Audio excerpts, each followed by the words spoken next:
Greetings, pod fans. 3 days? 3 days. There... Hardly. Like, really? 3? That can't be correct.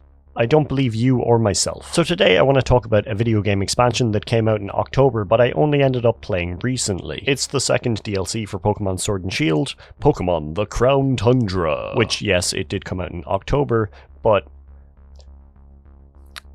shut up. As an old youth, as I like to pretend I am, I have been playing Pokemon for a very long time, way back since, I don't know, 97.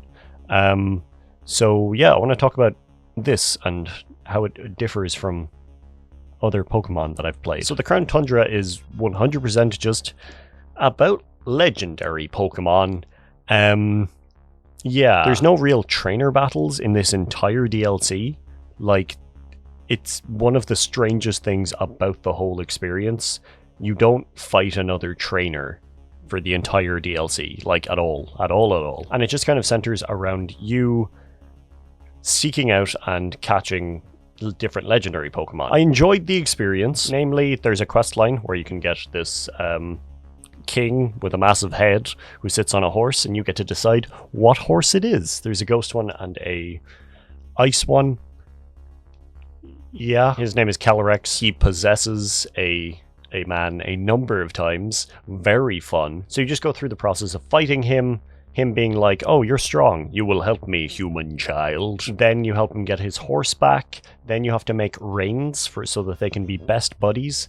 And then you fight him and have to catch him. So that's Legendary Adventure 1. Legendary Adventure 2 has to do with the Reggies, Regirock, Regice, and Registeel. Those have been in games before, but it introduces 2 more.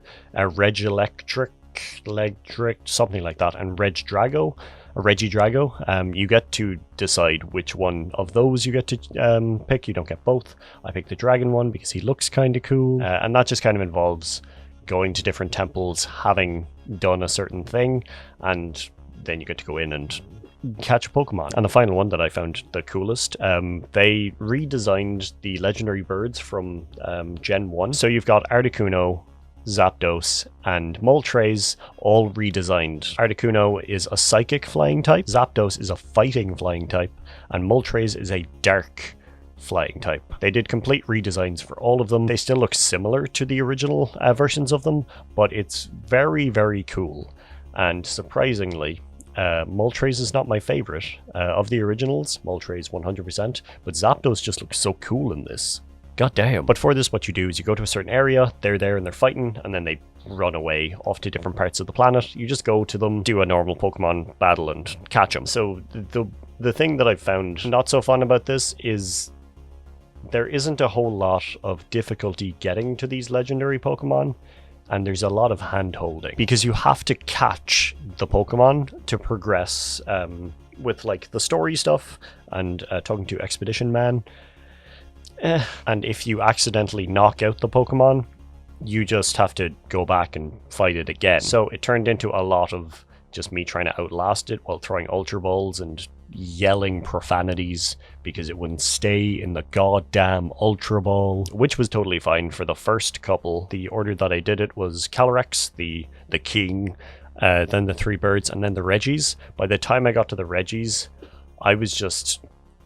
it's so boring, because you do a little battle, you use one move that is super effective against the Pokemon, they're down to a level where you could potentially catch them, and then you're just throwing ball after ball, waiting for it to eventually catch them, and hoping that your team can outlast the many times that you're just throwing a ball over and over again. So overall, I would give this a 7.58 out of 10. It was very cool, it's nice the way that they're bringing out these DLCs. I don't mind the fact that you have to pay, because you get, like, you know, all this extra space to run around in.